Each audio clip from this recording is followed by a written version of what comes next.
네, 제가 지금 감기가 걸렸나 봐요.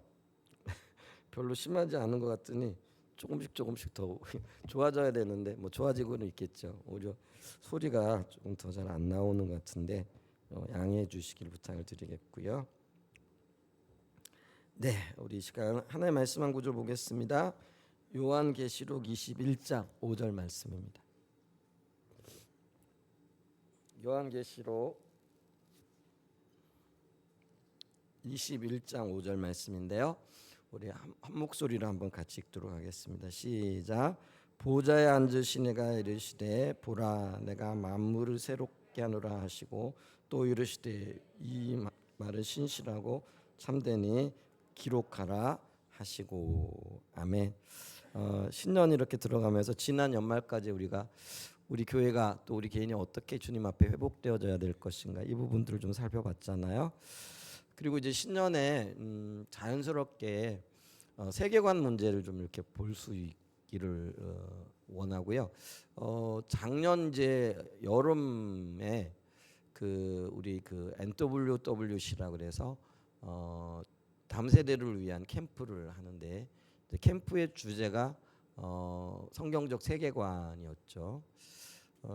그러면서 이 성경적인 세계관을 다루고 있는 여러 어떤 책들도 있고요. 또 어떤 면에서는 다양한 각도에서 어떤 세계관 문제를 이렇게 보고 있는데, 그러면 우리는 어떤 그 기준을 가져야 될게 당연히 이제 성경에 기초한 세계관이 되어져야 되는데, 그런 세계적인 어떤 기본적인 것들을 잘 설명해 놓은 책이 여기 보게 되어지면은 마이클 고인이라는 분하고 크레이그 바르톨로뮤라는 분이 쓴 성경은 드라마다라는 책이 있어요. 근데 이 책이 제가 여러 번 읽고 있는데요. 너무 좋은 책이고요. 특별히 우리가 성경적인 세계관을 어떻게 가져야 될 것인가에 대한 굉장히 중요한 기초 자료들을 우리에게 제시해주고 있는 것 같아요. 근데 이제 책이 좀 뭐 크게 두꺼운 건 아니라도 많은 내용들이 이렇게 함축이 되어져 있죠. 이제 그러면서 NWWC에서는 특별히 여기 어린이들도 있고 하니까 이거를 좀 압축을 해보자 그래가지고 이런 성경적인 세계관이라는 공과를 만들게 되어졌어요. 근데 이 공과가 참 잘 만들어졌더라고요. 그러니까 이 책을 잘 정리하면서 담고 있는 어떤 것들을 잘 나타낸 거죠. 그래서 이제 이걸 가지고 아이들도 가르치고, 그리고 또 이 책을 토대로 중고등부, 대학 청년부를 가르쳤는데 굉장히 많은 유익을 이렇게 얻었고요. 그다음에 이제 우리 캠프 특성은 다음 세대뿐만 아니라 어른들도 굉장히 많이 참여를 하잖아요. 그래서 참여했던 어른들도 굉장히 도전을 받는 시간들이 이렇게 되어졌었거든요. 그러면서 제가 언제 한번 이 세계관에 대한 문제를 교회에서 다뤄야 될 어떤 필요성들이 있는데, 그러면은 이제 뭘 근거로 해서 기초로 해서 다룰까 했을 때에 이게 잘 정리가 되어져 있기 때문에 요 부분을 가지고 한번 몇 주 좀 다뤄야 되겠다라는 그런 생각을 하게 됐고, 지난번에 제가 또 한 번은 이거를 다루겠다라고 이렇게 말씀을 드렸어요. 그래서 시간이 되어지면 이 책을 가지고 저녁이나 수요 예배 때 좀 한번 읽어가면서 하나하나 좀 따져볼 거예요. 근데 주일날에는 이제 그렇게 할 수는 없잖아요. 그래서 어떤 면에서는 좀 요거를 요약하고 또 핵심적인 어떤 부분들만 좀 이렇게 몇 주 나눌 것 같아요. 그래서 혹시 이번에 그때 캠프가 끝나고 제가 유치부 설교를 했잖아요. 근데 유치부 설교 담당하시는 그 목사님이 공과가 이렇게 많이 남았더라고요. 그러니까 그때 한 200명 우리 예배 가까이 이렇게 드렸는데 공과가 좀 많이 와가지고 한 2, 30권 이래 남았더니 목사님 이거 가져가시죠. 나 이거 필요 없는데요. 근데 그래도 가져가시죠. 그래가지고 제가 이 공과책을 많이 챙겨왔거든요. 그래서 주일학교 아이들 교사분들은 그때 다 나눠드렸고요. 그래서 이게 이제 아직 한 10여 권 남아 있는 것 같아요. 그래서 혹시 여러분들 설교 들을 때 같이 이걸 가지고 해볼까 하는데요. 원하시면은 저한테 요청을 하시면 한 권씩 드릴 수 있을 것 같고요. 그리고 다른 분들은요, 뭐 이 책을 읽어보면은 함께 같이 읽어가면서 요약하고 이렇게 하면은 참 좋지 않을까 이렇게 싶어요. 무슨 말씀인지 이해가 되시죠? 네. 있는 분은 달라 그러지 말고요. 우리 교사 선생님들 대부분 다 있으실 거예요. 지난번에 나누리. 네, 고맙습니다. 있을 텐데요. 네, 그러면서 이제 성경은 드라마다 이제 이 서론 혹은 서막에 해당되어지는 부분을 오늘 좀 다룰 텐데요. 그건 뭐냐면 성경은 하나의 큰 이야기다라는 것이죠. 그러면서 이제 첫 번째 이 성경은 드라마다라는 책이 쓰여진 목적에 대해서 언급을 하고 있는데요. 이 책은요 마이클 고인이라는 분하고 좀 어려워요. 크레이그 바르톨로뮤 크레이그 바르톨로뮤라는 이분들이 우리 식으로 얘기하면 기독교 대학이에요. 신학 대학은 아닌데 왜 기독교적인 가치관을 가지고 세워진 대학들이 있잖아요. 예를 들면 우리나라도 이제 연세대학 같은 경우 뭐 이화여대 같은 경우 대부분 동덕여대도 그래요. 기독교적인 가치관에 세워진 학교들인데 지금은 이제 뭐 그런 어떤 기독교적인 이념, 가치 이런 것들을 말할 수 없죠. 얘기했다가는 큰일 나죠. 뭐 인권이라는 또 학생 인권이라는 그런 것들 때문에 뭐 예배 드리는 것도 예전에는 우리가 예를 들면 채플이 의무가 되어져 있었잖아요. 그런 학교에서는. 근데 지금은 그렇게 했다가는 큰일 나죠. 그래서 어떤 면에서는 다른 일반 대학보다도 더 어떤 면에서는 세속화되어져 있는 대학들이 되어져 버렸어요. 근데 이제 뭐 미국이나 캐나다 같은 경우에는요. 그래도 자기들이 목적을 가지고 세운 어떤 이념들 이런 것들을 충실히 따라가는데 이제 그 대학에서 입학한 첫 학년 있죠. 1학년들에게 성경이 무엇인가 그리고 성경적인 세계관에 대한 어떤 그 지도를 하기 위한 교양 과목으로 쓰기 위한 목적으로 이 책이 쓰여졌어요. 그러니까 이게 어떤 면에서는 강의 교재였던 거죠. 이게 조금 더 보완되고 이러면서 하나의 책으로 나와서 많은 이렇게 도움을 주고 있는 이제 그런 거죠. 그래서 이들은 성경은 드라마라는 책을 쓰면서 두 가지 목적을 가지고 썼다 이렇게 얘기를 해요. 첫 번째로 학생들이 이 책을 읽고 성경이 어떤 종류의 책인지를 알기를 바랐다라는 거죠. 그래서 성경이 하나님의 이야기이고 세상에 대한 참된 이야기라는 걸 알기를 바랬다라는 거죠. 우리가 이제 흔히 세계관을 이야기할 때 세계관을 안경에 많이 비유를 하잖아요. 그래서 이제 예를 들면은 파란색 안경을 끼고 세상을 보면 다 파랗게 보여지거든요. 그다음에 이제 분홍색 안경을 끼고 세상을 보면 대부분 다 분홍으로 보여질 거예요. 그래서 성경적인 어떤 개념 혹은 성경의 진리를 토대로 보면은요 세상이 성경적인 진리 가운데 어떻게 살아야 될까, 어떻게 하나님을 살아가야 될까, 하나님과 함께 살아가야 될까 이게 나오는 거잖아요. 그래서 학생들이 바로 이런 어떤 지식 혹은 가치를 토대로 하나님을 이해하고 세상을 살아가기를 원하는 그런 열망이 있었다라는 거죠. 제가 이 책을 요 성경적인 세계관을 이제 다루려고 하는데 교사들이 지난 토요일 날 기도를 했나 봐요. 기도를 하는데 저는 이제 참여를 안 했는데 기도 감동을 이제 제 아내가 이제 어떤 분이 나눠 주셨다 그러면서 어떤 얘기를 하냐면은 제가 정확하게 전달이 되는지는 모르겠어요. 그러니까 칼을 빼들었더래요. 근데 이 칼을 보니까 이게 너무 작은 거예요. 그리고 이 칼이 작을 뿐만 아니라 이 칼을 근데 작은 칼도 이게 어떻게 써야 할지를 몰라가지고 굉장히 뭐라고 그러죠, 뭐 이렇게 힘들어했다 그러나 뭐 이제 그런 거죠. 그게 이제 기도하는 가운데 하나님께서 이렇게 비춰주신 어떤 부분이라는 거죠.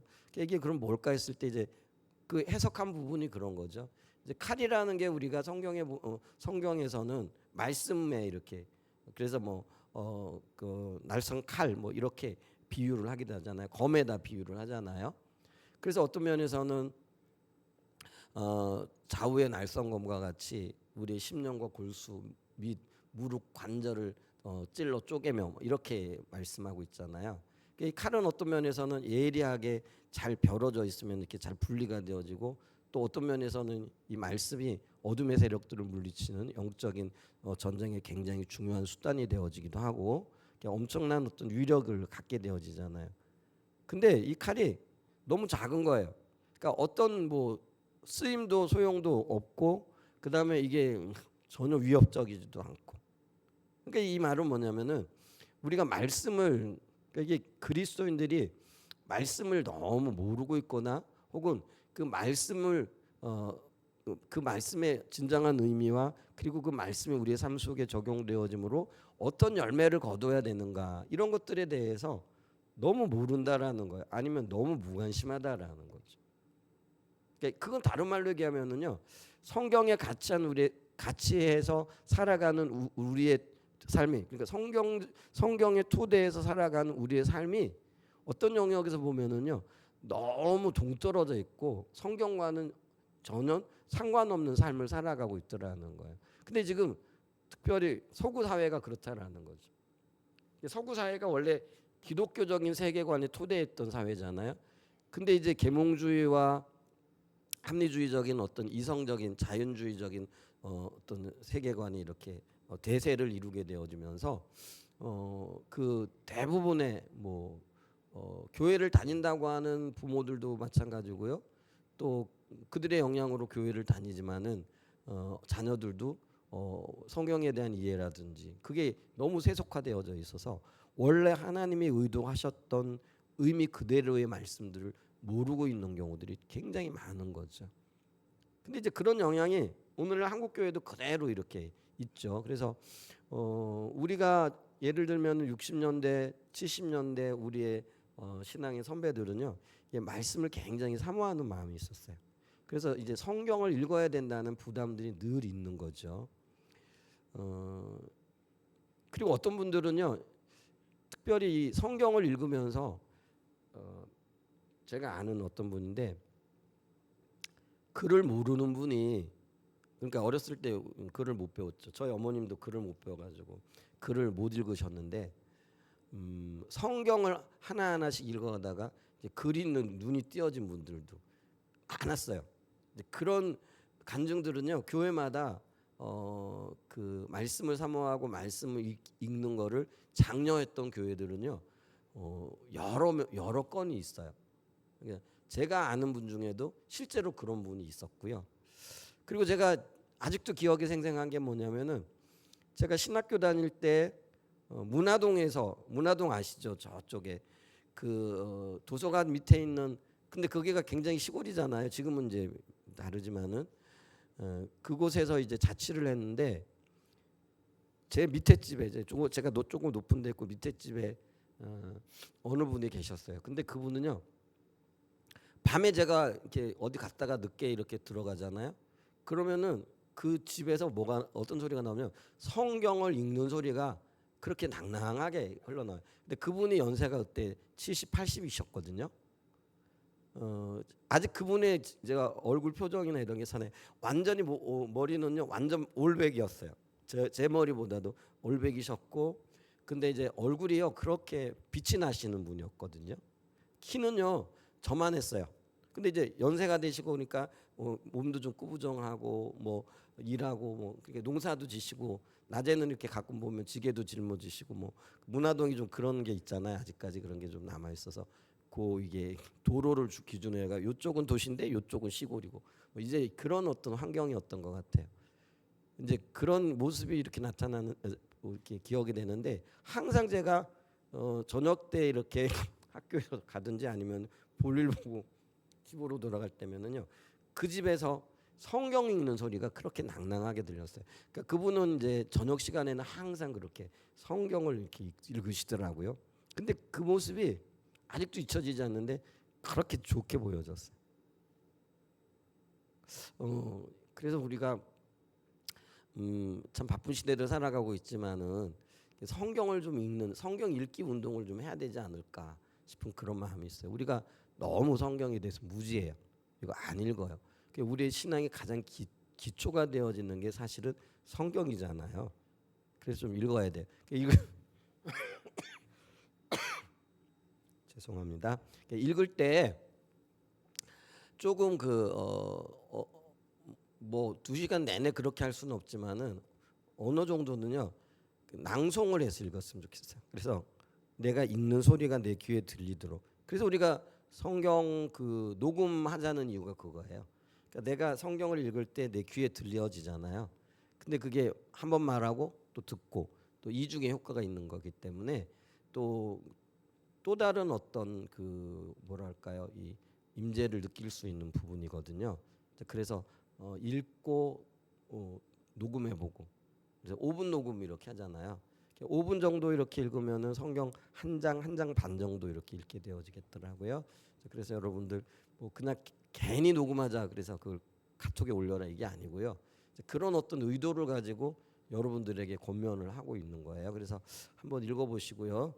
그리고 또 낭송을 하며 읽어보시고, 또 그게 내 귀에 들려지고, 또 녹음하게 되어지면 또 한 번씩 들어보기도 하잖아요. 이제 그러면은 또 다른 그 임재를 느낄 수 있는 부분들이 있어요. 그렇게 했으면 참 좋겠다 이렇게 싶고요. 요지는 뭐냐면은요, 너무 무지하다라는 거예요. 그러니까 이게 세상 사람들은 뭐 당연하겠죠.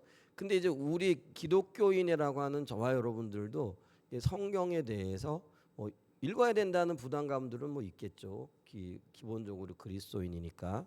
그런데 실제로 읽고 암송하고 묵상하고 여기까지 나가는 거는요, 너무나 이제 부족하다라는 거죠. 이제 그런 찰나에 이제 이분들은 이제 신입생으로 기독교 대학에 들어온 이 신입생들에게 성경이 우리의 삶에 가장 토대가 되어지고 기본이 된다라는 것. 그리고 이 성경적인 눈을 가지고, 아까 얘기했지만은 파란 안경을 쓰고 세상을 보면 다 파랗게 보이는데, 성경이라는 관점을 가지고 세상을 보면은 하나님의 마음이 보여지는 거예요. 그러니까 하나님이 어떻게 일하고 계신가 이런 것들이 보여진단 말이에요. 그래서 어떤 세계관을 갖는가, 어떤 관점을 갖는가, 이게 너무나도 중요하다라는 거죠. 그래서 그런 관점을 좀 가르쳐 주기 위해서 그 목적, 그런 목적을 위해서 썼다라고 이렇게 얘기하고요. 그다음에 이제 둘째는 뭐냐면 성경에서 가장 포괄적으로 흐르고 있는 그 흐름은 뭐냐면은요, 이게 창조, 타락, 구속이에요. 그러니까 어떤 분들은 이거를 뭐냐면 구속사라고 이렇게 얘기를 하고요.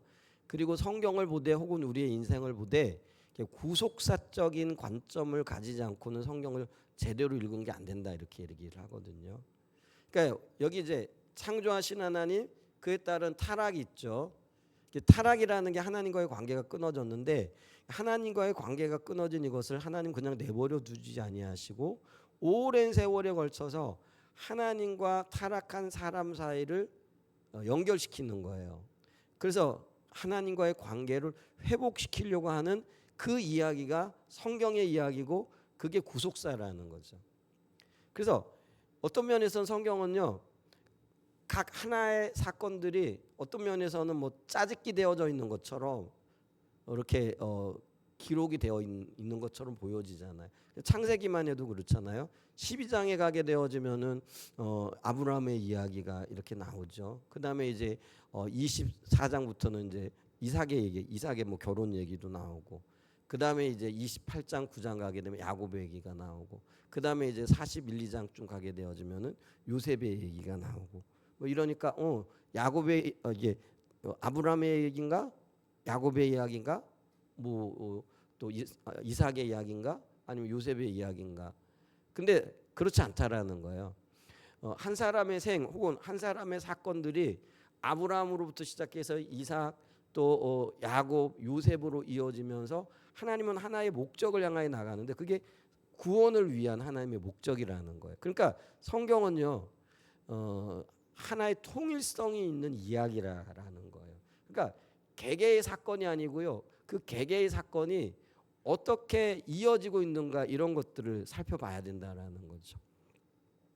자, 그래서 어떤 면을 보면은 성경을 통해 면면하게 흐르고 있는 창조의 하나님과 구속의 하나님과 그다음에 타락의 역사들 속에서 어떻게 연결되어지고 있는가, 이런 것들을 보기를 원한다라는 거죠. 그게 그리고 하나의 통일된 이야기로 우리에게 보여지고, 이제 그렇게 되어질 때 우리는요, 어떤 면에서는 하나님의 거대한 역사 가운데 이 시대에 하나님께서 우리를 어디로 부르셔서 그 역사를 이루어가고 있는 그 뭐랄까요, 사명을 우리에게 주셨는가, 이런 것들을 볼 수 있게끔 되어진다라는, 그걸 봐야 돼요.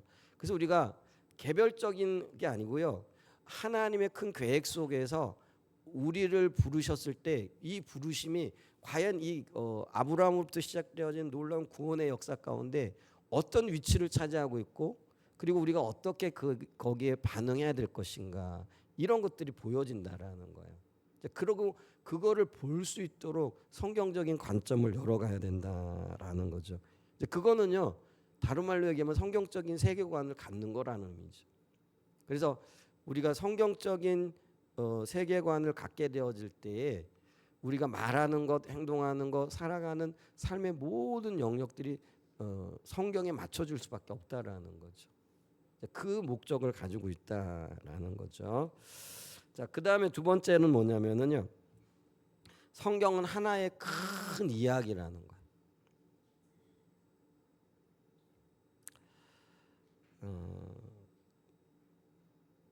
그러면서 첫 번째 우리가 좀 작은 첫 번째를 봐야 될 게 있는데 뭐냐면 성경은 여러 조각의 이야기를 모자이크처럼 모아놓은 것이 아니라라는 거예요. 아까 제가 잠깐 언급은 했는데요. 성경에는요 역사적인 어떤 일 사건도 있고요. 그 다음에 시도 있고요. 그 다음에 어떤 윤리적이고 도덕적인 교훈도 강하게 이렇게 부각되어져 있는 것들이 있어요. 그리고 사람의 어떤 갈망 이런 것들 이제 그런 것들을 어떤 때는요 문학적인 기법에 따라 가지고 다르게 표현하기도 해요.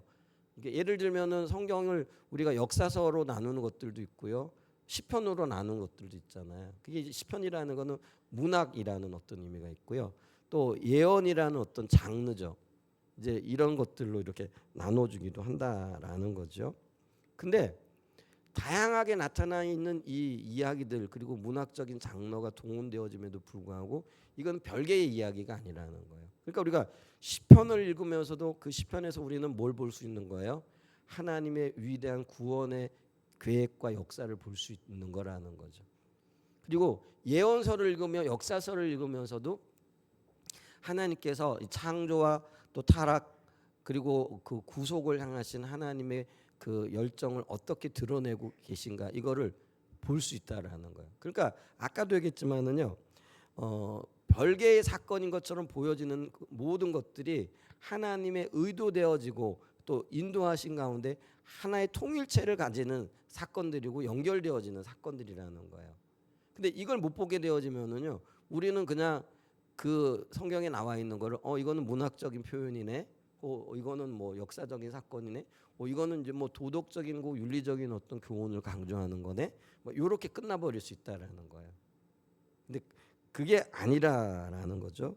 이제 그러면서 이 그 성경은요 하나의 아까도 얘기했지만 큰 이야기로서 하나님의 구속, 그러니까 회복의 역사를 어떻게 이루어가고 그리고 이 기나긴 어떤 하나님의 원함들이 어떻게 이루어지고 있는가 하는 것을 보여주는, 그래서 하나의 큰 이야기라 이렇게 얘기를 하셨잖아요. 근데 이제 그거를 제대로 보지 못하게 되어지면은요 어떤 현상이 나타나느냐면은 하나님의 의도하고는 전혀 상관없는 그 결과를 가지고 오게끔 되어져 있다라는 거죠. 그래서 예를 이제 그 예레미야 시대 때에 그 성경을 한 단편적으로 보았던 그 시대 백성들의 예를 이 성경은 드라마다라는 책에서 이렇게 들고 있는 것들 이렇게 보죠. 자, 예레미야 시대의 거짓 선지자들은요 이스라엘 백성들을 향해서 그들이 전했던 주된 메시지가 뭐였느냐면요 평강하다 평강하다였어요. 근데 이 평강하다 평강하다라는 이 말은요 아까 얘기했듯이 성경을 파편적으로 모자이크된 어떤 진리로 혹은 진실로 이야기할 때는 이 말이 맞아요.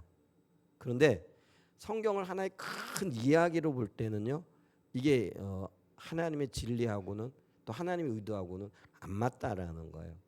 그러면은 예레미야 시대에 이 거짓 선지자들이 그 백성들을 향하여 평강하다 평강하다 외쳤던 근거가 뭐냐면은요 그게 다윗의 언약에 근거를 해요. 그러니까 다윗이 하나님을 경외하는 사람이었고 또 하나님의 인도함 가운데 늘 경건하고 하나님과 동행하는 삶을 추구했던 사람이잖아요. 그랬더니 하나님께서 다윗에게 내가 너를 만나니까 내 마음에 합한 자야. 그러니까 내가 너와 함께 언약을 세울게. 그래서 나는 너의 아버지가 되고 너는 내 백성이 되고 그리고 내가 너를 통해서 너의 후손들을 통해 가지고 이 나라가 영원토록 세워지게 할게. 그러니까 그 다윗의 후손들을 통한 나라가 망하지 않고 영원토록 지속되어질 거다. 그래서 샬롬의 왕국이 되어질 거라. 이제 이런 언약을 하시잖아요. 이제 그러면서 또 다윗의 후손이었던 솔로몬을 통해 가지고 성전을 세우게 하시고 그리고 그 성전이 있는 안에는 너희들이 절대로 망하지 않을 거야. 이제 이런 어떤 언약들을 이렇게 주셨단 말이에요. 자, 근데 이 언약이 성경 이야기의 큰 흐름 속에 볼 때는 어떤 의미를 가지고 있느냐면요. 하나님이 구원하시기 위한 구속 계획 가운데에는 하나님 그분만을 바라보고 하나님 그분만을 사랑하고 하나님 그분과와 동행하기를 원하는 자들에게는 다윗처럼 복을 주시고 평강을 주시고 은혜를 주신다라는 거예요. 근데 그렇기 때문에 다윗이 하나님으로부터 평강을 얻었고 그 다음에 그 이스라엘 역사의 가장 번성한 시기들을 누릴 수 있었거든요. 근데 이 하나님의 큰 구속사의 흐름 가운데 보게 되어지면은 다윗 아니라 그 누구라도 하나님을 떠나게 되어지면은 하나님은 그에 따른 징계와 심판을 내리시겠다라고 말씀을 하셨단 말이에요. 이게 이제 성경의 큰 흐름 속에 볼 수 있는 큰 이야기라는 거예요. 근데 요걸 아까 얘기했잖아요. 한 부분만을 딱 떨어뜨려 놓고 다윗 이야기에만 집중을 하게 되어지면은 이제 어떤 이야기가 될 수 있느냐면은 봐라 하나님이 다윗에게 다윗의 후손들에게 영원한 언약을 주시고 그 나라는 안 망하겠다고 약속하지 않았냐. 근데 예레미야 시대 때 그 시대가 어떤 시대예요? 다윗의 후손이 임금으로서 지금 유다를 다스리고 있는 그 다윗의 왕국의 연장선상에 있었다라는 거예요. 근데 이제 문제는 뭐냐면은 그 시대의 이스라엘 백성들과 다윗의 후손이었던 열 왕들, 그러니까 여러 왕들은 다윗하고는 전혀 다른 신앙의 길을 가고 있었다라는 거예요. 그러니까 그들은 하나님을 떠났고 그 영향으로 이스라엘 백성들도 하나님을 떠나 있었던 거죠. 자, 그러면 아까 얘기했듯이 하나님의 긴 구속사적인 관점에서 보면 다윗처럼 하나님을 경외하고 사랑하는 자에게는 하나님 언약을 주시는 거예요. 근데 하나님을 떠난 백성들에게는요, 하나님 징계하고 심판을 하셔야 그들이 회개하고 돌이킬 거 아니에요. 그죠? 그래야 다윗처럼 설 거 아니에요. 그래야 하나님의 큰 구원의 역사를 이루어갈 수 있을 텐데, 근데 요거를 하나 딱 떨어뜨려 놓고 보니까 그 시대의 거짓 선지자들이 뭐라고 얘기를 하느냐면, 봐라 다윗에게 하나님께서 이런 언약을 주셨는데 지금 다윗의 후손이 우리나라를 다스리고 있지 않냐. 그러니까 우리는 평안해. 그러니까 우리는 절대로 안 망할 거야. 이렇게 메시지를 전할 수밖에 없는 거라는 거예요. 자 보세요. 근데 그에 반해서 예레미야는 뭐라고 얘기를 하는 거예요? 하나님의 큰 구속사적인 관점에서 보니까 지금 다윗 시대에는요, 다윗을 비롯해서 그 백성들이 전심으로 하나님을 섬기는 백성들이었어요. 그러니까 그 약속이 살아있는 거예요. 언약이 살아있는 거예요. 그런데 지금 이 시대는 어떤 시대예요? 다윗의 후손들임에는 틀림이 없고 다윗의 후손들이 다스리는 나라임에도 틀림이 없지만 지금 그들의 영적인 상태와 실질적인 상태는 어떤 거예요? 하나님을 천리말리 떠나 있는 거죠. 그러니까 예레미야는요, 눈물을 흘리면서 돌아와라 돌아와라. 그렇지 않으면 하나님이 징계하시고 심판하실 거다. 그래서 이웃 나라의 포로로 잡혀가게 될 거다. 이 눈물을 흘리면서 메시지를 선포했잖아요. 근데 반면에 거짓 선지자들은 뭐라고 얘기를 하는 거예요? 예레미야를 향하여 손가락질을 하면서 무슨 말이냐? 다윗에게 지금 다윗의 후손들에게 영원토록 평안을 주시겠다고 말씀하신 그 언약이 있는, 그게 마치 모자이크 되어져 있는 한 부분에 집중해서 그거를 딱 떼놓고 그 언약만을 지금 주장하는 거라는 거예요. 그러니까 뭐라고 얘기를 하는 거예요? 우리는 절대로 안 망할 거야. 우리는 하나님이 반드시 지켜주실 거야. 우리에겐 예루살렘 성전이 있어. 우리에게는 다윗의 후손인 왕들이 왕으로서 우리를 다스리고 있어. 그러니까 우리는 절대로 망하지 않아. 근데 이 말이요, 실제로 바벨론에 의해 가지고요, 나라가 침공을 받고 있고 절대절명의 위기 가운데 있어요. 그래서 정말 나라가 내일이면 망할 것 같은 그런 위기 가운데 있어도요, 그들은요, 우리 안 망할 거야. 절대로 안 망해. 심지어는 포로들이 잡혀갔잖아요. 근데 그래서 그들이 뭐라고 얘기했냐면 2년 안에 모든 포로들이 돌아올 거야. 그러니까 전혀 염려하지 않아도 돼. 근데 반면에 하나님께서는 예레미야에게 뭐라고 말씀하셨어요? 이들이 70년 동안을 잡혀갈 거고 그곳에서 나라 이름 백성으로 살아갈 거고 징계와 심판을 겪을 거라, 이걸 얘기를 했거든요. 여러분 보세요. 지금 어떤 차이냐면요, 마치 성경을 아까 얘기했죠. 단편적으로 마치 모자이크 되어져 있는 어떤 사건, 그 사건을 가지고 그 사건만을 보고 해석하는 이 거짓 선지자들과 하나님의 구속사적인 관점에서 그 점진적으로 하나씩 이루어가고 계신 하나님의 그 역사들을 통으로 보는 것과에는요, 이 해석 차이도 그렇고요, 하나님의 의도 사이에도 엄청난 차이가 있고요. 그 결과로 나타나는 열매들은요, 너무나도 달라질 수밖에 없다라는 것들을 우리가 기억해야 된다라는 거죠. 그렇기 때문에 우리가 성경을 볼 때는 어떻게 해야 된다라고요? 한 부분만 봐서는 안 돼요. 나는 시편을 굉장히 좋아하는데요. 나는 거룩한 예언자들의 그 매서운 어떤 메시지를 굉장히 좋아하고 공의와 정의를 굉장히 사랑하는데요. 이러면서 어느 한 부분에만 집중해서는 안 된다라는 거예요. 성경은요, 하나의 큰 이야기로 시편과 혹은 예언서와 혹은 역사서, 이게 한 덩어리라는 거예요. 그래서 한 관점에서 한 이야기로 성경을 봐야 된다라는 거예요. 그래서 우리가 성경을 해석할 때 성경 한 구절만 가지고 주장하게 되어지면 큰일 난다고 이렇게 얘기를 하잖아요. 우리가 성경을 볼 때도 어떻게 되는 거예요? 앞뒤 전후 문맥을 보고요. 그 다음에 구약을 바로 알기 위해서는요, 신약을 통해서 구약을 봐야 돼요. 그리고 신약을 명확하게 해석하기 위해서는요, 또 구약에 주어진 약속들을 통해서 성취되어진 신약의 말씀들을 봐야 된다는 거예요. 근데 이게 통합적으로 기능하고 통합적으로 이해되어지기 위해서는요, 아까도 얘기했잖아요, 이런 개념을 가지고 성경을 한 이야기로 보면서 그 한 이야기의 내용들을 고루고루 알고 있어야 된다라는 거예요. 근데 이거를 고루고루 알기 위해서는요, 성경을 여러분 통독을 하든지 아니면 통독이 여러 번 읽어야만이 이게 서로 시줄과 날줄이 맞닿듯이 이게 연결이 되어질 수 있다라는 거예요. 근데 이제 어떤 분들은 야, 구약은 뭐 어렵더라. 특히 또 구약 가운데도 예를 들면 레위기서라든지 이런 건 너무 어려워. 내 수준에 너무 힘들어. 그러니까 건너뛰자. 그러면서 이제 신약으로 넘어가고. 신약도 어떤 분이 누가복음 같은 경우는 조금 수월하죠. 이야기로 정렬돼 있으니까. 요한복음 조금 영적인 거죠. 조금 어려워요. 역사서 좀 쉬워. 예언서 좀 어려워. 그러니까 취사 선택해가지고요, 자기가 좋아하는 부분만 갖다가 읽고요. 쉽게 얘기하면은 아이들이 음식 편식하듯이 그렇게 어떤 영적인 편향성을 가지게 되어진다라는. 그러면은요, 하나님의 어떤 진리, 분명히 우리는요, 하나하나에도 하나님의 영적인 진리가 있죠. 근데 거기에만 초점을 맞추게 되어지면 의도하지 않았던 실수와 의도하지 않게 되어지는 하나님의 그 역사들을 놓치게 되어지는 일들이 일어나게 되어진다라는 거죠. 그래서 성경은 하나의 큰 이야기다, 한 이야기다라고 이런 것들을 우리가 기억을 해야 된다라는 거예요.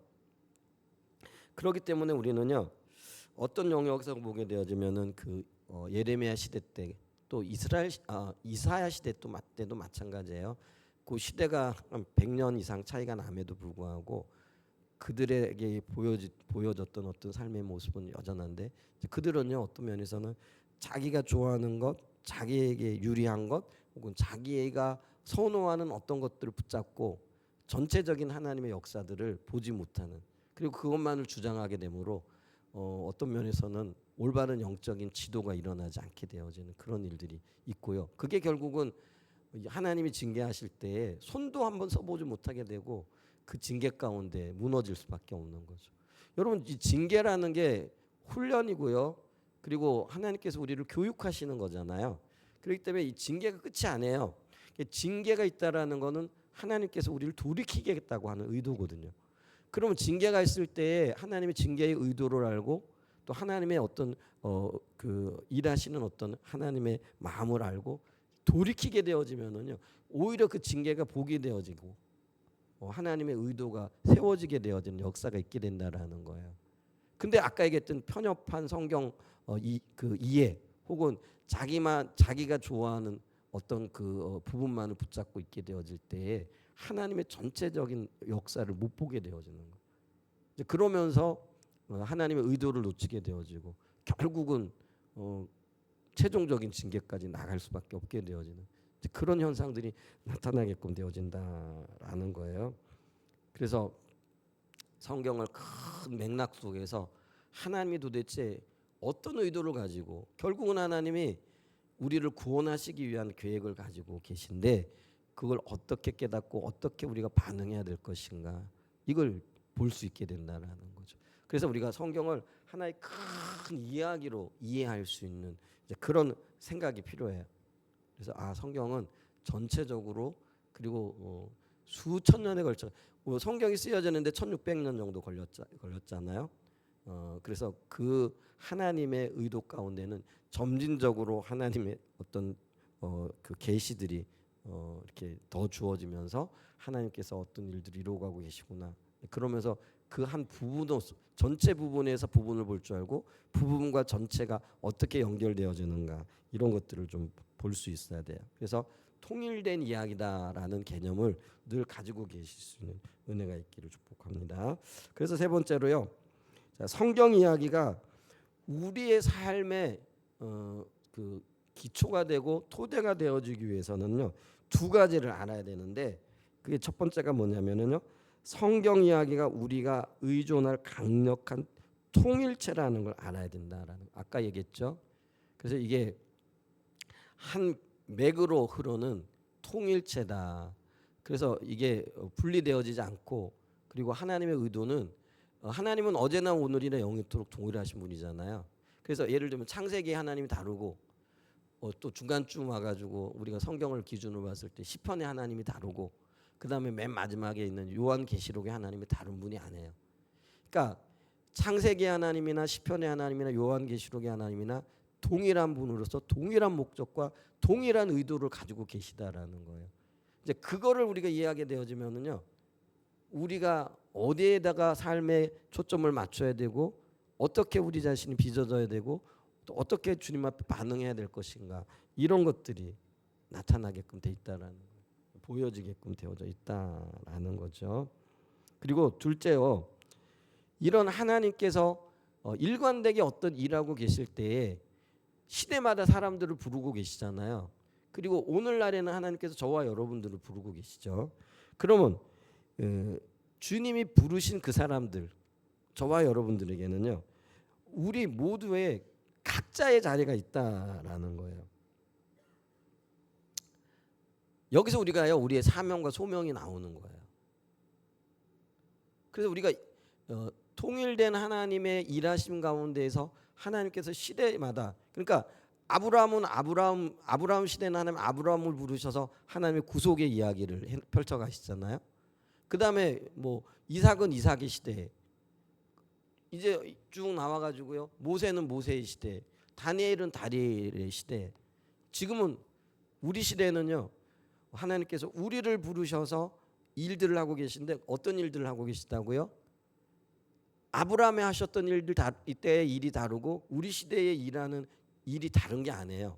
그럼 아브라함의 시대 때 하나님께 어떤 일을 하셨다고요?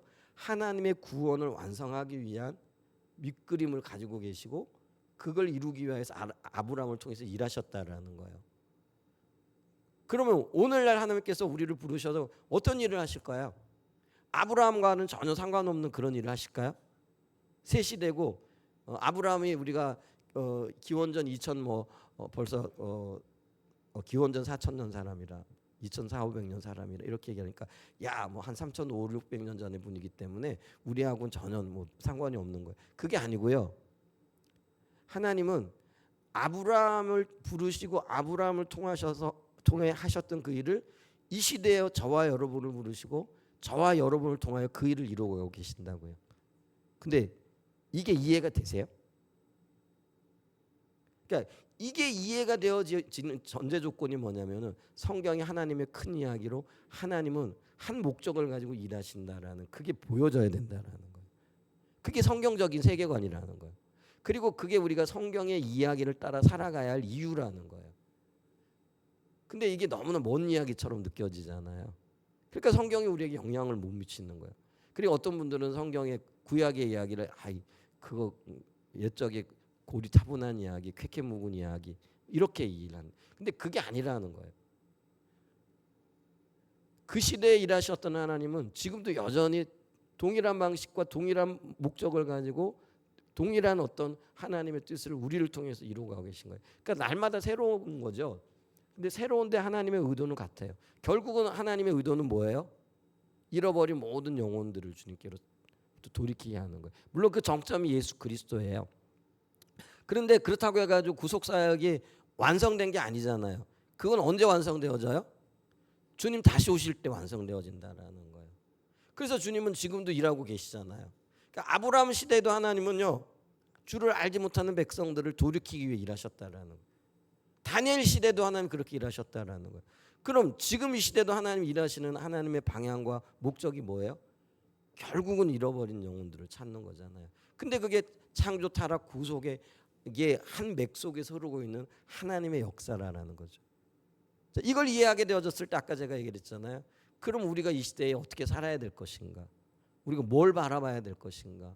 어떻게 하나님의 인도를 받아야 될 것인가? 이게요 더 조금 더 선명하게 나타나게끔 되어져 있다라는 것들을 기억해야 돼요. 그래서 우리는요 이 시대에 과연 주님께서 그러면 우리의 자리를 어디로 이끌고 계신가? 어떻게 이끌고 계신가? 이 구속의 사역을 위하여 하나님께서 우리를 어떻게 부르고 계신가? 그게 이제 선교적인 교회, 선교적인 백성이라는 거예요. 선교적인 백성이라는 게 결국은 뭐예요? 선교적인 교회라는 게 하나님의 이 구속 사역을 이루어갈 동역자로 하나님 앞에 서는 걸 의미하는 거잖아요. 근데 그게요 각자 교회가 조금씩 다를 수밖에 없겠죠. 예를 들면 서울에 있는 교회와 대전에 있는 우리 한사랑 예전교회는 다를 수밖에 없고요. 왜냐하면 사람 성향도 다르고요. 조금 지역마다 문화적인 어떤 것들도 다르고. 그러면 이제 우리는 이 목적은 우리에게 주어진 여건과 환경 가운데에서 어떻게 이루어갈 것인가를 고민하면서 하나님과의 관계 가운데서 주님의 인도를 받아야 된다라는 거예요. 그러니까 우리가 똑같은 선교적인 삶을 얘기하고 선교적인 교회를 얘기하지만 서울에 있는 교회가 이루어가는 방식이요.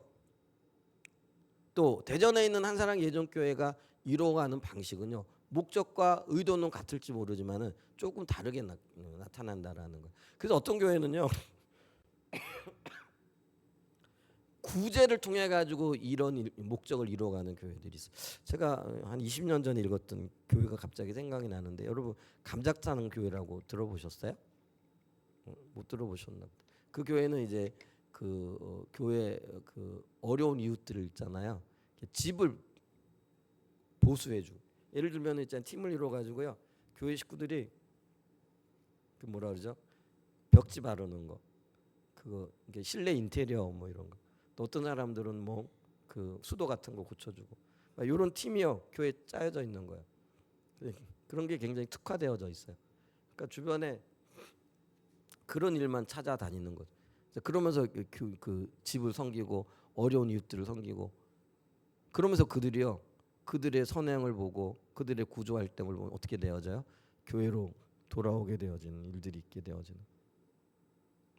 어떤 교회는요 전도에 특화되어져 있는 교회가 있어요.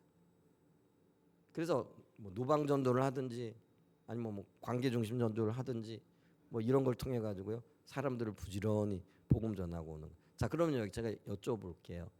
구제를 통하여 하나님의 선교를 해가는 것과 전도 활동, 그러니까 노방 전도라든지 이런 활동을 통해서 하나님의 선교적인 교회에서 역할을 감당해 가는데 그 근본적인 의도와 목적은요 하나님의 목적은 똑같을 수밖에 없다라는 거예요. 근데 그걸 수행하는 방법은요 조금씩 다를 수밖에 없는 거예요. 그러니까 우리도 마찬가지라는 거예요. 하나님의 자녀로 부름을 받았어요. 그죠? 그러면 이 하나님의 목적은 거대하게 흐르고 있는 한 이야기 속에서의 하나님의 목적은 동일하다라는 거예요. 근데 그 목적을 이루어가는 방식은요 각자가 조금씩 다르다라는 거예요. 그러니까 우리 교회 안에서도요, 우리 교회도 다르겠지만 교회 안에서도 어떤 분들은 구제에 어떤 특화되어져 있는 분이 있고요, 전도에, 어떤 분은 중보기도에, 뭐 어떤 분은 뭐 하여간 다양하게 어떤 일들을 해나갈 수 있단 말이에요. 근데 그 자리를 우리가 찾아내야 된다라는 거예요. 근데 이 자리를 찾아내려면은요, 하나님께서 우리를 부르셨을 때 우리를 하나님과의 친밀한 교제의 자리로 부르셨잖아요. 근데 이 교제의 인격적인 관계가 뭐냐면은 이게 결국은요 하나님의 성교의 일에 동역하고 동참하기 위한 한 전제 조건도 되어지는 거예요. 요 자체가 목적이기도 하지만은 요 일을 통해 가지고 우리는 하나님의 의중과 의도를 알게 되어지고 그 의중과 의도 가운데 어떻게 되는 거예요? 하나님의 목적에 동참하게 되어진다는 거예요. 그러니까 이게요 우리의 신앙생활에 있어서 선순환의 관계가 되어져야 된다는 거예요. 그래서 제가 창조의 이야기를 아까 했는데, 하나님 창조하셨을 때 원래 창조의 목적이 뭐라고요? 저와 여러분들을 하나님의 친밀한 가족으로 부르셨다라는 거예요. 인격적인 교제를 위해서. 근데 인격적인 교제를 그럼 맨날 예를 들면은 뭐 얼굴만 쳐다보고 있어야 되냐? 그게 아니라는 거예요. 그럼 뭐예요? 하나님의 목적을 이루기 위한 동역자로 우리를 또한 부르셨다라는 거예요. 자, 그래서 우리가 보세요. 영혼을 구원하고 그게 구제를 통해서 구원하든 전도를 통해서 구원하든 아니면 다른 어떤 수단을 통해서 구원하든 그거는 사역이잖아요. 근데 우리에게 맡겨진 이 사역들을 효과적이고 혹은 주님이 내게 주신 재능을 따라 달란트를 따라서 해 나가려고 하면은요, 거기에 하나님과의 친밀한 교제 가운데서 주님이 나를 어디로 부르셨는가, 어떤 수단과 또 어떤 방법을 통해서 주의 일을 이룰 수 있도록 부르셨는가, 이게 보여져야 된다는 거예요. 근데 이제 우리의 고민이 뭐예요? 그게 잘 안 보여지는 거죠. 그래서 어떤 분들은 이런 고민을 많이 할까요? 내 달란트가 뭐지? 제가 한번 여쭤볼까요? 나는 하나님께서 내게 주신 달란트가 뭔지 확실히 안다. 한번 손 좀 들어보실래요? 네, 네, 한 분이 계시네요. 근데 이게 잘 모른단 말이에요. 어떤 뭐 감은 잡을 수 있고요. 내가 이런 거 있는 것 같아. 근데 자신 있게 하나님이 내게 이런 달란트를 주셨고 이 일을 통해서 하나님이 어떤 일. 근데 이제 그게 어떤 면에서는요. 그 달란트나 이런 것들은 사역과 관련되어지는 거잖아요. 근데 이 사역이 분명해지기 위한 주님과의 기본적인 관계 속에서 우리가 조금 문제가 있다라는 거예요. 이런 부분들을 좀 인식해야 돼요. 그러면은 우리가 문제가 어떤 영역에서는요 문제로 끝나는 게 아니라 문제 의식이 있을 때 그 문제를 어떻게 다뤄 나가는가, 이것도 굉장히 필요한데 이제 그런 것들을 통해서 우리가 주님 앞에 더 가까이 나가게 되어지면서 새로워질 수 있는 그런 기간이나 혹은 그런 기회가 되어질 수도 있다라는 것들을 우리가 기억해야 된다라는 거죠. 그래서 우리가 이 성경 이야기 속에서 나를 부르심이 어디에 있는가, 이런 것들을 알아야 되는데요. 그러기 위해서는요 세상에 대한 참된 이해를 그리고 해답을 가져다주는 성경 이야기의 토대에서 살아가야 된다라는 거죠. 성경적인 세계관을 가지고 살아가야 된다라는 거죠. 근데 이제 그렇지 않게 되어지면 어떤 일들이 있냐면은요 결국 내 이야기를 따라 살아가요. 그러니까 내 이야기를 따라간다라는 거는 세상 이야기를 따라간다라는 거죠. 세속주의의 어떤 영향들을 따라가고, 이제 그게 있잖아요. 자연주의 혹은 우리가 흔히 얘기하는 계몽주의, 이성주의적인 개념을 따라 살아간다라는 거죠. 그러니까 이런 계몽주의적이고 이성적인 이야기를 따라 살아가게 되어지면은요 성경이 어떻게 이해가 될까요? 그거를 신화라고 얘기를 하는 거예요. 그리고 성경에 나타나는 기적이나 예수님의 십자가까지도요 어떻게 그런 일이 있을 수 있느냐, 이렇게 나타나게끔 되는 거죠. 그게 결국은요 자신의 이야기를 따라 살아가다 보면은요 자기를 의지하고 자기 힘으로 살아갈 수밖에 없는, 결국은 우리가 하나님의 의도와 뜻대로 살아가지 못하게 되어지는 그런 그 토대가 되어진다라는 것들을 우리가 이해해야 되고요. 그렇기 때문에 네 번째, 우리는요 모든 사람은, 그러니까 모든 인간 공동체는요 하나의 큰 이야기를 토대로 해서 살아가야 한다라는 것을 기억해야 된다라는 거죠. 그리고 실제로 그렇게 살아가고 있어요. 자, 모든 인간, 사회, 국가는 어떤 이야기에 기초해서 살아가고 있는데, 그 이야기는 인류 역사의 의미를 이해하는 배경이 되고 있다라는 거죠. 그리고 그걸 통해 가지고요 모든 것들을 받아들인다라는 거죠. 근데 이런 이야기들을요 우리가 다른 말로 얘기하면 메타내러티브라, 이렇게 메타내러티브라고 요즘 많이 얘기를 들었죠. 거대 이야기 혹은 거대 서사라고 이렇게 얘기를 한다라는 거예요. 그러니까 우리 기독교인뿐만 아니고요 세상 사람들도요 자기 나름대로의 어떤 이야기의 토대에서 살아가는데, 근데 그 이야기가 어떤 면에서는요 그들의 세계관이고 그들의 삶을 살아가는 어떤 이유가 되고 방향이 되어질 수 있다라는 거죠. 그리고 그들은요 자기들이 가지고 있는 그 세계관을 가지고 세상을 이해하고 세상을 받아들인다라는 거예요. 근데 이제 이 그 세상이 토대하고 있는 어떤 세 가지 이해를 흔히 이제 두 가지로 나누게 되어지면, 하나는요 자연 과학에 따른, 혹은 이걸 진화론적 이야기라 이렇게 얘기를 하고요. 그래서 이 진화론적 이야기는요 만물이 최초의 그러니까 만물이 처음에 생겨난 게 물질로부터 생겨났다라고 얘기하고요. 그래서 그게 이제 단세포 생물에서 다세포 생물로, 그리고 여러 종으로 변화 발전해 간다라는 그런 어떤 세계관을 가지게 되어지는 거죠. 그러면 이게 물질에서 시작했기 때문에요. 이런 세계관의 약점은 뭐냐면은요. 목적 의식과 살아가는 이유를 모르는 거예요. 오늘날 우리가요 굉장히 많이 힘들어하는 이유 중에 내가 살아가고 있는 이유와 또 어떤 어디에 집중해서 살고 있는, 그러니까 목적과 의미를 모르게 되어지면은요 우리의 삶에 우리는요 어떤 면에서는요 굉장히 그 삶을 좀 이런 표현이 그렇지만은요 포기하고 싶은. 근데 포기하고 싶을 그때 내가 살아야 할 이유와 의미를 발견하게 되어지면요 절대로 포기하지 않게 되어진다는 거예요. 근데 이 물질적인 어떤, 그러니까 여러분 물질로부터 시작을 했어요. 그러니까 이게 우연하게 생겨나 가지고 하등동물에서 고등동물로, 단세포에서 다세포로, 다세포에서 하등동물로, 하등동물에서 고등동물로, 고등동물에서 유인원으로, 유인에서 인간으로 이렇게 진화되어졌다라고 생각을 하면은요 나는 하나의 물질에 지나지 않은 거예요. 그러니까 삶의 의미가 전혀 있을 이유가 없다라는 거죠. 그러니까 이런 어떤 이론에 토대해 가지고 세워진 그 나라들 혹은 사회 체제가 예를 들면 공산주의자라든지 사회주의 체제잖아요. 진화론적인 체제. 그러니까 이제 공산주의자들은요 인간의 생명을 조금도 귀하게 여기지를 않아요. 다만 자신의 목적을 이루기 위한 수단에 불과한 거죠. 제가 중국에 가는데 어떤 목사님이 그 얘기를 하더라고요. 자기가 이제 중국에서 이렇게 텔레비 어떤 뉴스를 시청하게 되어졌는데, 근데 우리나라하고 좀 다른 게 있대요. 근데 뭐가 달라요? 그랬더니 뭐냐면은 이게 이 중국에서는요 이 교통사고가 나잖아요.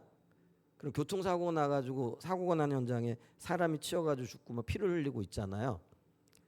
그러면은 이제 그거를 이제 뉴스에 보여주는데, 그거를 예를 들면 모자이크 처리를 안 하는지 근데 그걸 그대로 노출시킨다는 거죠. 근데 우리나라는 예를 들면은 사고가 나거나 아니면 이렇게 뭐 사람이 다치거나 이랬을 때 그런 거 모자이크 처리하거나, 특별히 이렇게 죽어가지고 바닥에 막 이렇게 널브러져 있고 뭐 이런 거 모자이크 처리해가지고 잘 안 보여주잖아요. 그게 다른 게 이렇게 보여지더라는 거예요. 근데 그게 공산주의에서 나타나는 한 현상이라는 거예요. 왜 그러냐면은요, 공산주의자들은요 그들의 토대가 이게 진화론적인 사회 발전의 어떤 이론이 토대에 있잖아요. 그러니까 사람도 이거는요 어떤 뭐 존귀한 가치가 있는 게 한 물건에 지나지 않는 거예요. 그러니까 사람이 뭐 사고가 나 죽었다, 피를 흘리고 있다, 끔찍하다, 그냥 그 물건인 거예요. 예를 들면 우리가 있잖아요. 뭐 태풍이 와가지고 나무 부러졌는데 그게 보기가 흉하다고 해가지고 그거 뭐 사진 찍어가지고 뉴스에 안 내보낼 이유가 전혀 없잖아요. 그냥 그거 그대로 노출하잖아요. 그러면 사람도 거기에 뭐 인격적인 존재, 어떤 존귀함 이런 게 전혀 없는 거예요. 그 이유가 뭐예요? 물질적인 존재이기 때문에 그런 거예요. 그러니까 그들은요 그거를 뉴스에 내보낼 때 모자이크 처리한다든지 그걸 가려준다든지 뭐 이럴 개념이 없는 거예요. 근데 우리나라는 그렇게 했다가는 큰일 나죠. 왜냐하면 그래도 우리는 뭐예요? 우리 사회 자체가 우리는 잘 느끼지 못하지만은 기독교적인 가치관에 토대인 사회에 이렇게 삶을 받아들였고 지금 그것도 굉장히 세속화되어져 있지만 그러다 보니까 거기서 뭐가 나오느냐면 인권이라는 이야기가 나와요. 그러니까 인권이라는 이야기가 나오는 그 기본 개념 자체가 이게 기독교적인 가치관이라는 거예요. 그렇게 나올 수밖에 없는 그죠. 그게 이제 어떤 면에서는 창조론의 이야기라는 거예요. 우주 만물을 하나님 창조하셨다고 믿는 이론이 이 두 이론이요 지금 극심하게 전쟁을 영적인 전쟁을 지금 벌이고 있는 것들을 이렇게 보죠. 근데 우리는요 그게 진화론이 되어졌던 혹은 그게 창조론이 되어졌던 나는 그게 하나의 큰 이야기고 세상의 어떤 기원을 설명해 줄 수 있고 또 어떤 목적들을 설명해 주는 그 큰 이야기들이 거대 내러티브라 이렇게 얘기를 하는데요. 그게 진화론적인 이야기가 되어졌던 그 창조론적 세계관의 이야기가 되어졌던 그 사건들을 토대해 가지고 우리는 우리의 삶을 이해한다라는 거예요. 자, 예를 하나 이렇게 들어보면은요, 우리는 큰 이야기를 토대로 어떤 사건들을 이해하는데 우리의 삶에서 일어나는 어떤 사건들을 이해하는데도 이 큰 이야기가 필요하다라는 거죠. 배경이 되는 그 큰 이야기 여기에 따라 가지고요 그 사건의 상황을 해석하고 바라보는 게 다를 수밖에 없다라는 것. 예를 들면요 우리가 그 사도행전 28장에 바울이 독사에 물린 사건이 나오잖아요. 근데 바울이 그 멜리데 섬에 도착해 가지고 장작덤에 이렇게 불을 피우다가 거기서 독사가 나와가지고 바울의 이렇게 손을 물게 되어지잖아요. 자, 샤머니즘적 세계관을 가진 섬 사람들은요 이걸 어떻게 바라봤느냐? 그들의 이야기예요. 그들의 삶을 토대하고 있는 이야기들이죠. 그 이야기들을 따라 가지고 어떻게 나오느냐면요. 바울이 죄인이기 때문에 뱀에 물려 죽게 되었다고 생각하는 거죠. 근데 좀 시간이 지나도 안 죽게 되는 거잖아요. 그러니까 그들이 뭐라고 생각을 해요? 뱀에 물려도 독에 물려도 안 죽는 사람은 신이야. 그러니까 바울은 신인 거야.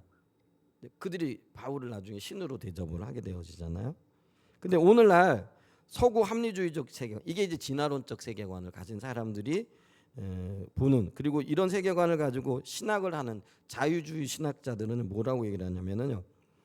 독사에 물렸는데 바울이 죽지 않은 이유는 그 뱀이 늙었거나 좀 전에 다른 사람을 물어 독을 다 써버렸기 때문에 이 뱀이 독이 약하다라는 거예요. 그래서 죽지 않았을 거라 이렇게 얘기를 한다라는 거죠. 그러니까 그들은 어떻게 하든지 바울이 죽지 않은 이유를 찾아내야 되는데 죽지 않은 이유를 그렇게 찾아내는 거예요. 근데 이게 진화론적인 세계관이라는 거예요. 그들은 어떤 합리적이고 과학적인 것들을 이해한다라는 거죠. 근데 이거를 성경적인 세계관을 보면은요. 마가복음 16장 17절과 18절에 보면은요. 믿는 자들은 뱀을 집어 올리며 무슨 독을 마실지라도 해를 받지 않을 거라는 성경 말씀을 토대로요. 뭐라고 얘기를 해요? 우리는 어떻게 받아들여? 하나님이 바울을 보호하시고 살리기 위해서 기적적인 방법을 동원하셨다. 하나님의 능력으로 그를 보호하셨다. 이렇게 표현을 하는 거란 말이에요. 그러니까 보세요. 샤머니즘적인 세계관을 가지고 바울의 이 그 독사건을 보는 것과 진화론적인 세계관을 가지고 보는 것과 우리 창조론적인 세계관을 보는 게요. 같은 사건인데요. 전혀 다른 해석이 나올 수밖에 없다라는 거예요. 그러니까 우리는 모두는요. 어떤 면에서는요. 자기가 가지고 있는 이야기를 따라서 그 상황을 판단하고 또 어떤 상황들을 이해하고 그 어떤 상황들에 대한 결론을 낸다라는 거죠.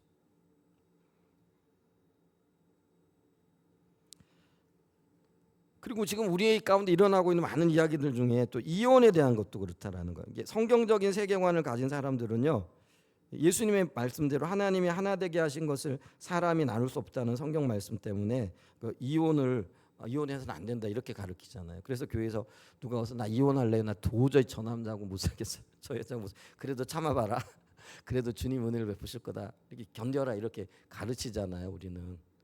근데 서구적인 세계관을 가지게 되어지면은, 그러니까 진화론적인 세계관을 가지면 어떻게 되어지는 거예요? 아, 살기 힘들면 당장 갈라서라. 뭐 그 힘들게 안 해도 살 필요 있냐?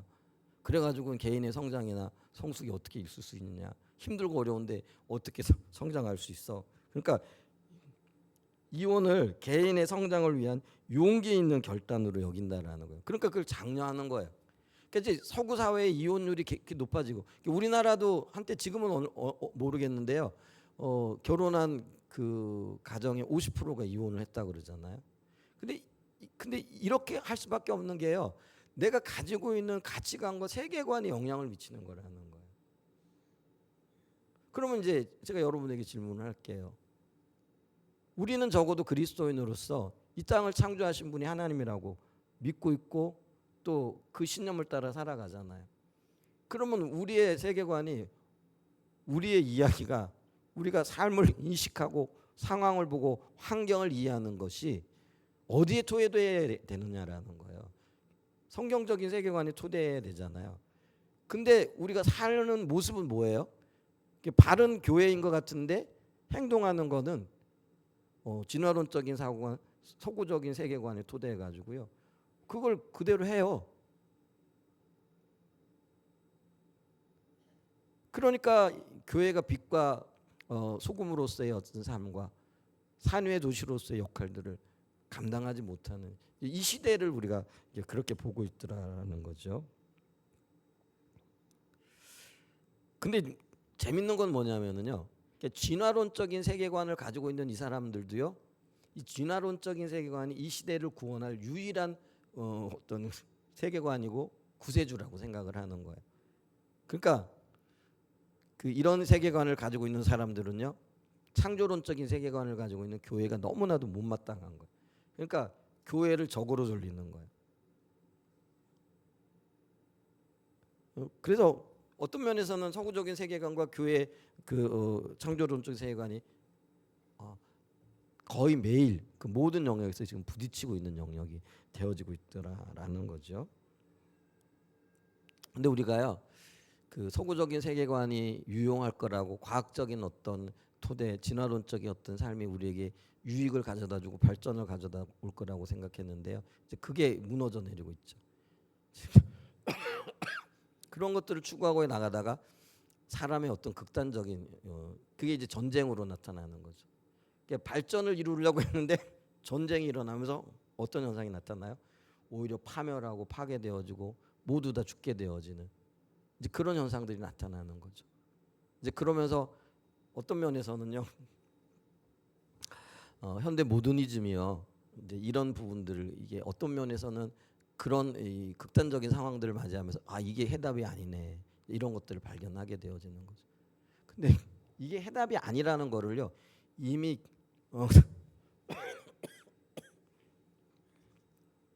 창조론적인 세계관에서는 분명하게 제시를 해주고 있다라는, 언제부터?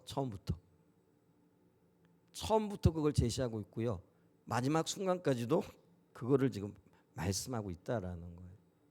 그러니까 창조론적인 세계관도요, 오직 하나님만이 우리의 유일한 세상의 구원자일 뿐만 아니라 우리가 그곳에 토대하게 되어질 때 진정한 우리의 참 생명이 있다라는 것을 인식하라는 거죠. 그리고 그 관점에서 세상을 보고 나 자신을 보고 내 삶 속에서 일어나고 있는 모든 사건과 상황들을 보라라고 이렇게 얘기를 하고 있다라는 거예요. 그렇기 때문에 이런 세계관만이 진정한 이 땅의 소망이 되어진다라는 거죠. 그렇기 때문에 이런 어떤 세계관들이 우리의 삶의 모든 영역에 적용이 되어져야 된다는, 그걸 이제 공적인 영역에서의 세계관이라고 이렇게 얘기를 한다라는 거죠. 그래서 성경은요, 공적인 영역이고 공적인 진리라는 거예요. 그러니까 교회 안에서는 진리인데 예를 들면 세상에 나가면은 예를 들면 정치, 교육 아니면 어떤 문화적인 여러분 교육을 하는 데 있어서도요. 예를 들면은 지금 교육에서 철저하게 기독교적인 세계관이 배제돼 있잖아요. 모든 교육의 기초가 뭐예요? 진화론적인 세계관이거든요. 그러면 이제 교회에서 아니다. 하나님이 천지를 창조하셨고 이게 우리의 유일한 구세주로서의 또 세상의 빛이다. 이렇게 얘기를 하잖아요. 그러면은 그들은 뭐라고 얘기를 하는 거예요? 왜 영적인 걸 가지고 왜 공적인 사회를 이야기하느냐 이렇게 얘기를 한다라는 거죠. 근데 여러분 보세요. 일반 사회뿐만 아니라요. 이 땅의 모든 것들이 하나님의 창조물이잖아요. 피조물이잖아요. 그러니까 하나님의 통치와 통제 가운데 있게 되어질 때만이 진정한 소망과 구원이 있게 되는 거예요. 그게 기독교적인 세계관이고 그리고 성경적인 세계관이잖아요. 그렇기 때문에요. 우리는 그걸 알아야 돼요. 근데 우리 스스로가 그거를 포기했죠. 그래서 세상 사람들이 예를 들면은 예수님의 진리를 얘기할 때 야 너희들 그거 가서 교회에서 나오고 믿는 사람들끼리나 얘기하지 왜 그걸 가지고 여기에 와가지고 얘기하냐 이런 얘기 좀 들어보셨을 거예요, 그죠? 근데 그게 얼마나 잘못된 사고인 거. 우리가 성경적인 세계관 창조의 하나님을 알게 되어지면은요 이 땅의 그 모든 것들은 예외 없이 그 무엇도 그 어떤 것도 하나님의 섭리를 떠나서 있을 수 없다라는 거예요. 그러니까 주님의 온전한 통치를 받아야 되는 거예요. 그러니까 이 땅의 모든 교회뿐만 아니라요. 그러니까 이게 영적인 영역뿐만 아니라요. 교육, 또 문화적인 영역, 정치의 영역, 아니면은 뭐 사회, 군사, 의료 이 모든 영역이에요. 성경적인 세계관이 세워져야 되는 거예요. 근데 성경을 가지고 성경의 원리를 가지고 성경의 어떤 가르침들을 가지고 교육에 대입하려고 했다. 혹은 뭐예요? 그 정치에 개입하려고 했다. 그러면은 난리가 나죠. 왜 영적인 걸 가지고 사적인 것 개인이나 뭐 영혼의 구원이나 이런 건 굉장히 사적인 영역이고 그러니까 개인적인 일이라고 생각을 하는 거죠. 그러니까 개인적인 걸 가지고 공적인 영역을 말하려고 하느냐 이렇게 지금 우리를 공격하고 있는 거죠. 근데 이제 그러면 우리 그런가 보다 그러면 우리는 그런 거 가지고는 세상에 가서 얘기하지 말아야 된다 이러면서 한 발 물러나잖아요. 근데 한 발 물러나는 그 이유가 뭐냐면은요 이들의 어떤 그 진화론적인 세계관 그들의 이야기에 우리가 지고 있는 거라는 거죠. 근데 져야 될 이유가 전혀 없어요. 왜냐하면 그들에게는 생명이 없거든요. 우리에게 있는 게 큰 생명이고 이곳에 유일한 구원이 있고 유일한 생명이 있는데 우리 자신들조차도 여기에 대한 확신이 없는 거죠. 그러니까 문제가 이거라는 거예요. 기독교적인 세계관, 성경적인 세계관이 얼마나 놀랍고 거기에 유일한 생명이 있고 구원이 있다라는 것이 분명하게 인식되어지면은요, 우리는 이 땅의 모든 것들이 하나님의 통치를 받아야 한다라는 열망을 갖게 되는 거예요. 그리고 그거를 그들이 사적인 걸 가지고 공적으로 가지고 오지 말라라고 얘기할 때도 이게 바로 공적인 거야. 하나님의 역사가 성경적인 진리가 진정한 공적인 역사인 거야라고 말할 수 있어야 된다는 거죠. 그래서 우리가 세계관을 공부해야 되고 우리의 자녀들에게 세계관, 성경적인 특별히 세계관을 가르쳐야 할 이유가 여기에 있다라는 거예요. 우리 자신도 모르게 한 발 물러나 있는 그 자리에서 과연 주님이 우리를 그렇게 물러나도록 하셨는가? 그리고 이 성경의 큰 생명의 역사들을 보게 되어질 때에 그렇게 물러나 앉아 있어도 되겠는가? 이제 이 부분들을 보는 거죠. 너무 많이 지금 뒤로 물러나 있고요. 양보하고 있다라는 사실들을 기억을 해야 되겠죠. 근데 여기까지 오늘 좀 보고요. 그래서 이 기독교의 목적은요. 세상 전체에 대한 한 이야기를 제공하는데 그게 가장 공적이고요. 가장 합당한 것이라는 거죠. 이제 그런 삶을 살아갈 수 있는 저와 여러분 되었으면 좋겠습니다. 네, 우리 한번 기도하고요. 성찬하도록 하겠습니다.